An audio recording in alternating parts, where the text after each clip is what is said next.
Pourquoi Dieu attend longtemps pour répondre à nos prières, malgré les situations difficiles que nous vivons, quand bien même le Seigneur sait très bien que nous ne sommes pas des Job. Toi, tu trouves que les chrétiens d'avant aient souffert, c'est normal, que l'Ancien Testament, ils aient souffert, c'est normal, que les martyrs aient souffert, c'est normal, les Huguenots, il y a 400 ans, se soient fait massacrer, c'est normal. C'était pas Job, hein. Il y a des gens qui ont été massacrés et, excuse-moi, aujourd'hui, à l'heure où nous sommes, en Inde, en Chine, au Pakistan, au Moyen-Orient, dans le Maghreb, tu as plein de chrétiens qui se font massacrer, persécuter, assassiner, emprisonner à cause juste de ce qu'ils ont cru en Jésus. On est en Afrique, aux Antilles, en Amérique du Nord, dans les pays soi-disant démocratiques, où on a la liberté de culte. Je ne te dis pas que c'est normal de vivre des situations difficiles. Je dis juste que nous avons une vision de Dieu comme étant le Père Noël, celui qui nous fait tout le temps les cadeaux. Et dès qu'il y a les tribulations, les épreuves, les souffrances de la vie, la plupart des chrétiens sont vexés. Ah mais pourquoi? Alors que je prie, pourquoi ça m'arrive? Parce que tu as de Dieu la vision du Père Noël. Papa, cadeau, cadeau, cadeau, fais des conneries à volonté, cadeau, cadeau, cadeau. Il faut sortir de là, les amis. La vie chrétienne, excusez-moi, vous ne pouvez pas dissocier la croix de la souffrance. Après, ça dépend de la nature des souffrances. Mais je dis ça parce qu'il faut arrêter d'être vexé parce qu'on vit des épreuves. Il y a plusieurs raisons pour lesquelles les choses peuvent traîner. Il y a la responsabilité de l'homme, ma désobéissance. Tant que je n'ai pas fait ma part, il y a des choses que je ne peux pas faire.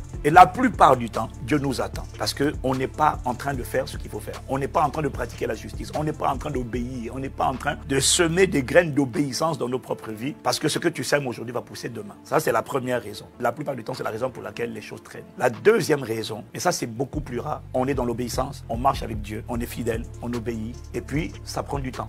Mais c'est juste parce que là, il dit par contre, écrit la prophétie, dans Habakkuk 2, versets 2 à 4, il dit car elle est pour un temps fixé. Il y a des choses qui sont pour un temps fixé. Tu comprends, quand une femme a conçu, c'est 9 mois. Il y a des choses qui sont pour un temps fixé. C'est-à-dire que Dieu a un temps pour toute chose. Il fait toute chose belle en son temps, au temps de cette chose-là. Et tant que la chose n'est pas arrivée à maturité, c'est comme la prophétie pour Joseph. Joseph ne pouvait pas aller sur le trône de l'Égypte avant le temps fixé. Maintenant, il y avait le temps fixé pour la prophétie, mais il y avait aussi le temps fixé pour l'apprentissage de Joseph, la préparation de Joseph. Il fallait que Joseph atteigne la fidélité. Mais cela dit, même quand le temps d'une chose est fixé et que toi, tu n'es pas prêt à rentrer dans la parole parce que tu n'as pas eu la part de préparation, la prophétie ne se manifestera pas. Il y a la préparation et puis il y a les opportunités. La préparation, c'est ta part. C'est ce que Dieu doit faire en toi. Dieu doit te préparer. Dieu doit préparer David. Il a permis le désert, c'est pour préparer David. Il a permis la galère, il a permis les épreuves de Joseph, c'est pour le préparer. Ça, c'est ce qu'on appelle la préparation.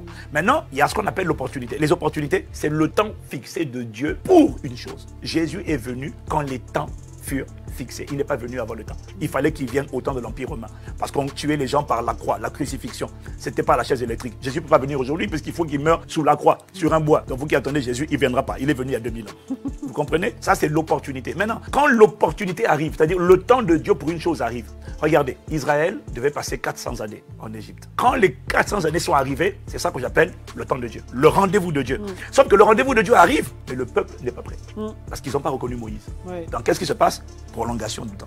430 années au lieu de 430. Pourquoi? Parce que Dieu n'a pas réussi à les préparer parce que leur cœur ne voulait pas obéir à Dieu. Et donc, du coup, les gens disent, mais Dieu s'est trompé, il a dit 400 ans alors qu'ils ont fait 430. Mais non, c'est pas Dieu. Exactement. Donc, pas des Dieu fois, il y a une partie où c'est nous qui jouons les comprendre. prolongations. En fait. Voilà. Et c'est pareil pour la prophétie de la fin de captivité d'Israël à Babylone. Israël devait rester à Babylone, Jérémie avait dit 70 années. Mais par contre, Israël est sorti vers la 68e année parce qu'ils étaient préparés. Et parfois, quand le temps de Dieu arrive, Dieu gagne un peu quelques années même. Voilà. Parce qu'il veut vite faire sortir son peuple de la captivité pour lui faire racheter le temps. Tout n'est pas de sa responsabilité. Quand c'est sa responsabilité, tu ne pourras pas accélérer le temps. Par contre, tu pourras te préparer pour le temps. Beaucoup de chrétiens ne sont pas prêts. Je vous dis, la plupart du temps, même quand le temps arrive, beaucoup ne sont pas prêts. Ils sont exactement comme Israël en Égypte. Parce que Dieu n'a pas travaillé l'humilité. Tu es toujours orgueilleux, tu es toujours dans l'amertume, tu es toujours dans les critiques. Et c'est fini. Tu as gâté ta destinée. Tu ne la gâteras pas au nom de Jésus.